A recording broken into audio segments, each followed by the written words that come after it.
Hello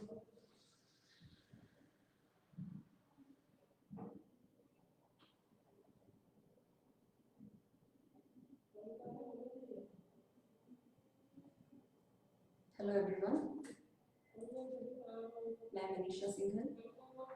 I'm a senior consultant clinical psychologist and psychotherapist working with Apollo Hospital for past more than a decade.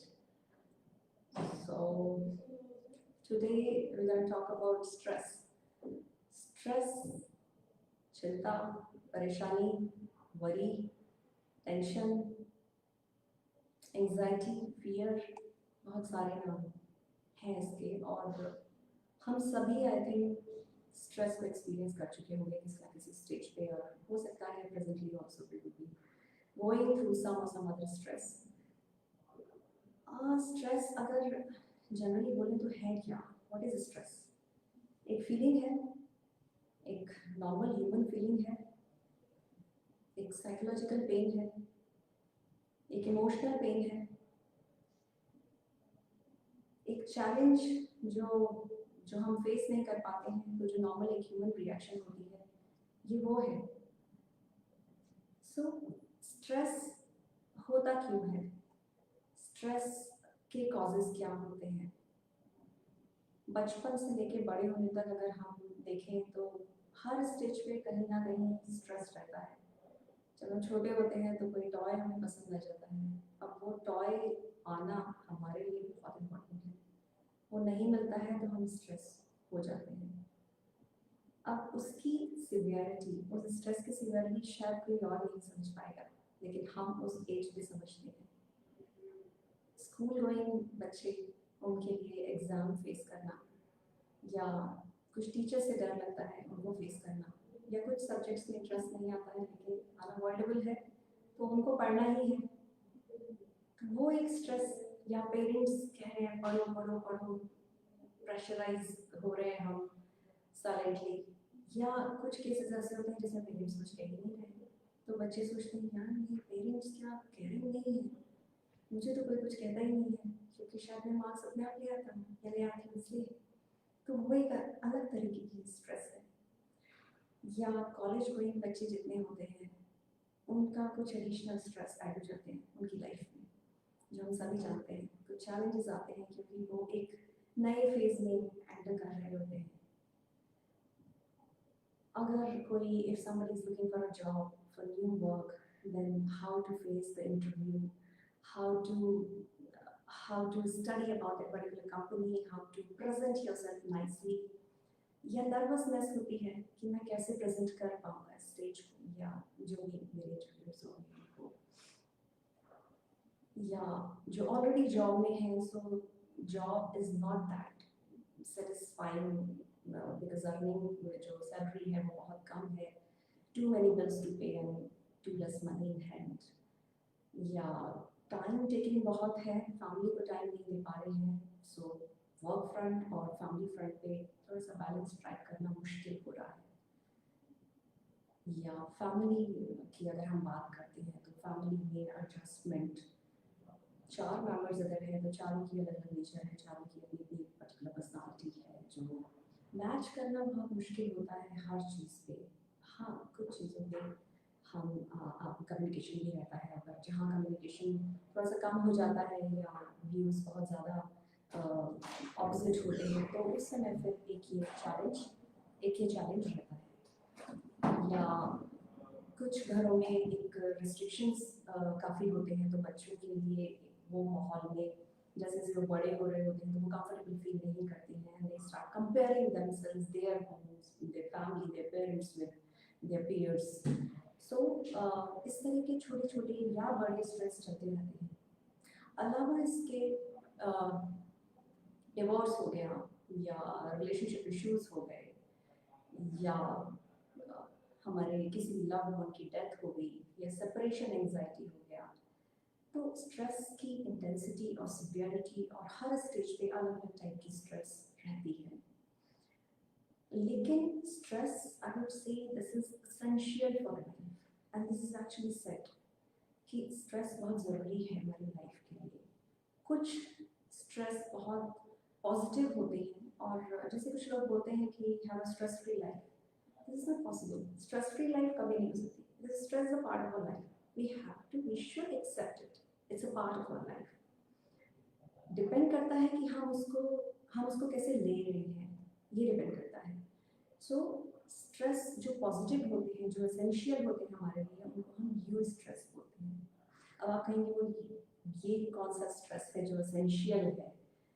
Marriage, पढ़ाई, school जाना, college जाना, degrees लेना, या getting a job, even getting a new car, having a new house, having a child. ये सारे कुछ कुछ stages ऐसे हैं जिनमें जो बहुत खुशी वाले मौके होते हैं, लेकिन उसमें स्ट्रेस एक रिस्पॉन्सिबिलिटी के रूप में रहता है। अगर हम नई कार लेते हैं तो उसको मेंटेन करना, उसको उसके लिए अप्रोप्रिएट हमको पार्किंग मिल जाना, अगर हम उसको लेके जा रहे हैं, या अगर किसी ने डेंट मार दिया तो थोड़ा सा खुद को कूल एंड काम रखना, वो सब चीज़ें स्ट्रेस का एक पार्ट होती है। सो ये हम यू स्ट्रेस की अभी हम बात कर रहे थे। अब स्ट्रेस कैसे, मैं आपको एक सिनेरियो देती हूँ, एक एग्जांपल मैं आपको देती हूँ कि you are driving a car on highway and trying to change the lane, and suddenly from a blind spot comes a car at high speed. You return to your original lane, but your heart starts pounding. Your muscles get tense. You start having breathing heavily, and you're sweating also. So that's adrenaline. So कुछ hormones हैं जिनका भी role होता है हमें stress देने में। एक amygdala, it's a part of the brain which recognizes the threat and which sends the message to another part of the brain, which is called hypothalamus, which releases corticotropic hormone, and which further sends the message to pituitary gland to release adrenocorticotropic hormone, and which further conveys this message to adrenal glands to release cortisol, which is a stress hormone. Okay, so stress हमारे life में बहुत different तरीके से role play करती है, and it affects the person very differently. It affects us emotionally, psychologically, and behavioral issues भी आते हैं, और इसमें कुछ related psychological disorders भी होते हैं। अगर हम स्ट्रेस को persist होती रहे, अगर ये हमारी लाइफ में, अगर हम इसको साथ में लेके चलते रहते हैं सेम सीवियरिटी के साथ, तो कुछ साइकोलॉजिकल डिसऑर्डर्स होते हैं जिसमें ये कन्वर्ट होने में ज़रा भी देर नहीं लगती है, जैसे डिप्रेशन हो गया, या एडिक्शंस की तरफ हम कई बार डाइवर्ट हो जाते हैं। तो उसमें अल्कोहल एडिक्शन हो गया, स्मोकिंग एडिक्शन हो गया, ईटिंग डिसऑर्डर्स भी हो जाते हैं। कुछ लोगों को जब स्ट्रेस होती है तो ज़्यादा भूख लगने लगती है, कुछ लोगों को कम भूख लगती है। So that is emotional eating. Plus sleep काफ़ी इफेक्ट होती है। स्लीप डिसऑर्डर्स, उसमें कुछ लोगों को ज़्यादा नींद आती है, कुछ को कम नींद आती है, नाइटमेयर्स आते हैं। डिपेंड्स कि क्या आपका स्ट्रेस है, क्या किस तरह का स्ट्रेस है, उस पर डिपेंड करता है, और क्या आपकी आपकी जो पर्सनालिटी है, आपकी जो नेचर है वो कैसी है, क्या आप बहुत ज़्यादा सेंसिटिव हैं, हैप्पी गो लकी हैं, कैसे हैं, कितना आप चीज़ों को कितनी सीरियसली लेते हैं, कितना आप लेट गो वाला एटीट्यूड रखते हैं। So lot many things are there which makes your stress severe, lighter, or just a part of life. इसी में अगर हम स्ट्रेस किस तरह से हमें इफ़ेक्ट करता है, ये अभी हम इस बारे में बात कर रहे थे। सो कुछ हार्मोन्स होते हैं, जैसे हमने अभी स्ट्रेस हार्मोन्स की बात करी, वैसे ही कुछ हैप्पी हार्मोन्स होते हैं। अब वो हैप्पी हार्मोन्स उनका क्या रोल होता है, उसके बारे में मैं आपको बताऊंगी। एक सेरोटोनिन होता है which is called pleasure hormone. So serotonin it boosts mood, and it keeps us calmer, and it stimulates when we strive towards a goal. और ये कॉफ़ी अगर हमें अच्छी लगती है कॉफ़ी पीने से, या if you talk about happy memories, या साइकोथेरेपी, ग्रैटिट्यूड, ये सब चीज़ों से इसके जो लेवल्स हैं वो ऑप्टिमम रहते हैं। सेम ऑक्सीटोसिन, ऑक्सीटोसिन जिसको हम लव हार्मोन या कर्ल हार्मोन भी बोलते हैं, उसका निक नेम होता है। सो उसको कहा जाता है अगर if a person likes pets, तो keeping a pet lowers the levels of cortisol and increases the levels of oxytocin. Or oxytocin is released when you hug someone or when you sit with someone you love. So these are the things which can help us in relieving the stress. Stress ऐसा नहीं है कि आप stress के बिना आप life जी सकते हैं। स्ट्रेस तो रहेगा, छोटी चीज़ के लिए या बड़ी चीज़ के लिए स्ट्रेस तो रहता है। अब इसमें कुछ टेक्निक्स हैं, कुछ स्ट्रेटजीज हैं जिनको अगर हम यूज़ करते हैं तो उनसे हम थोड़ा सा स्ट्रेस को खुद से दूर रख सकते हैं।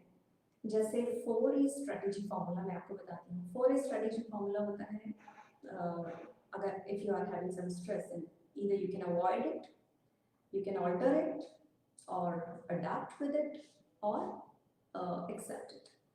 So subtle avoidance इसको बोलते हैं कि कुछ एक स्ट्रेसेस ऐसे होते हैं जो अनअवॉइडेबल हैं, वो हैं, अब आप उनको अवॉइड नहीं, अब वो है ही। सो अगर पॉसिबल है तो हम उन्हें अवॉइड कर सकते हैं। So best to avoid them. If you can't avoid them then try to alter the situation, try to alter the intensity of that stress, try to reduce the you know the trigger, or if that's not possible then we should think about adapting with it. अगर नहीं possible है then accept it, उसकी intensity, उसकी हर तरह से उसको समझ के हमें उसे एक्सेप्ट कर लेना चाहिए, and we should focus on some better positive things in our life. Routine hygiene also matters a lot. Routine में अगर हमारा किस तरह का लाइफस्टाइल है, सेडेंटरी लाइफस्टाइल है, या हम कितना खुद को इन्वॉल्व रखते हैं, किस तरह की चीज़ों में इन्वॉल्व रखते हैं, अगर हम उस पर थोड़ा सा ध्यान दें तो उसको थोड़ा सा चेंज करने की कोशिश करें। जैसे कि एक्सरसाइज या योगा। एक्सरसाइज बहुत डिफरेंट डिफरेंट तरीके की होती है। योगा हो गया, डांस हो गया, outdoor indoor physical sports activities हो गई, या जिम अगर आप जाते हैं, तो ये इस तरह के एक्टिविटीज़ जिसमें हम physically and mentally also we are involve, वो हमें थोड़ा स्ट्रेस से अलग रखते हैं। या फिर if you have some hobbies, so you should spend some time into your hobbies. और कुछ लोग होते हैं जो कहते हैं हमें तो पता ही नहीं है हमारी हॉबीज़ क्या हैं, तो you should try yourself, पता करिए, know your hobbies, know yourself। उसमें कोई भी एक एक्टिविटी पिक करिए और उसको आप 8-10 क्लासेस उसकी ट्राई करिए। हो सकता है वहाँ पे आपको वो हॉबी ना समझ आए, मे बी इंस्ट्रक्टर अच्छा नहीं है या एनवायरनमेंट वहाँ का बहुत ज़्यादा अच्छा नहीं है, then you can switch to some other place, other teacher. So basically hobbies में खुद को indulge करना एक अच्छा तरीका है स्ट्रेस से खुद को दूर रखने के लिए। एंड हॉबीज हम बोलते हैं कि hobbies are like a small window in dark room, जहाँ से थोड़ा सा खुली हवा आती है और हम एक बेटर एयर हम इनहेल कर पाते हैं। बेटर इनहेलेशन पे याद आएगा deep breathing and progressive muscle relaxation also helps a lot. अगर आप ऐसी सिचुएशन में हैं जिसमें एंजाइटी इतना ज़्यादा बढ़ रही है, स्ट्रेस और एंजाइटी दोनों एक दूसरे से रिलेटेड हैं, और एंजाइटी या स्ट्रेस दोनों में से कोई भी चीज़ अगर होती है तो उसमें कुछ और भी डिसऑर्डर्स ऐड हो जाते हैं जो पहले ही हम लोग मेंशन कर चुके हैं, स्लीप रिलेटेड या ईटिंग डिसऑर्डर्स कुछ हैं। तो एंजाइटी तब होती है जब हम स्ट्रेस में बहुत ज़्यादा हैं, या स्ट्रेस तब होती है जब हमें बहुत ज़्यादा एंजाइटी हो रही है, नर्वसनेस हो रही है किसी चीज़ के लिए। अब अगर हम उस नर्वसनेस को अवॉइड कर सकते हैं तो अच्छा है, अगर नहीं अवॉइड कर सकते हैं तो हम उसको किस तरह से उसकी सिवियरिटी को कम कर सकते हैं, थिंक अबाउट दैट। अगर वो भी नहीं कर सकते हैं तो खुद को चेंज करें। खुद को तो हम चेंज कर ही सकते हैं, बाकी दुनिया को हम नहीं चेंज कर सकते हैं। अगर हम अडॉप्ट भी नहीं कर पा रहे हैं then the fourth way is accept it. ठीक है, ये तो मुझे करना ही है, अब स्कूल जाना ही होता है, इन एनी केस हमें सारे सब्जेक्ट्स पढ़ने ही होते हैं, कोई चॉइस नहीं होती है हमारी। काम पे जाना ही है हमें। यूज स्ट्रेस, जैसे मैंने पहले बात करी थी, सो यूज स्ट्रेस एक पॉजिटिव स्ट्रेस ऐसा होता है जिसमें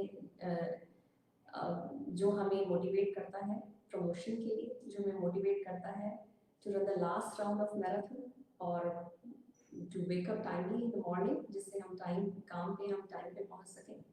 okay, so back to anxiety and stress. तो अगर एंजाइटी लेवल ज़्यादा हो रहा है, पैनिक अटैक्स आएंगे। स्ट्रेस, वो एंजाइटी कहाँ से जनरेट हो रही है, try to know that. Stress से अगर रिलेटेड है तो वो स्ट्रेस को हम रिपीट ना होने दें एटलीस्ट अपनी लाइफ में। उसके लिए हम आगे के लिए थोड़ा प्लान आउट कर सकते हैं। So this is how we can reduce the amount of stress in our life. या अगर हम स्ट्रेस को अपना फ्रेंड बना लें, that is the best way.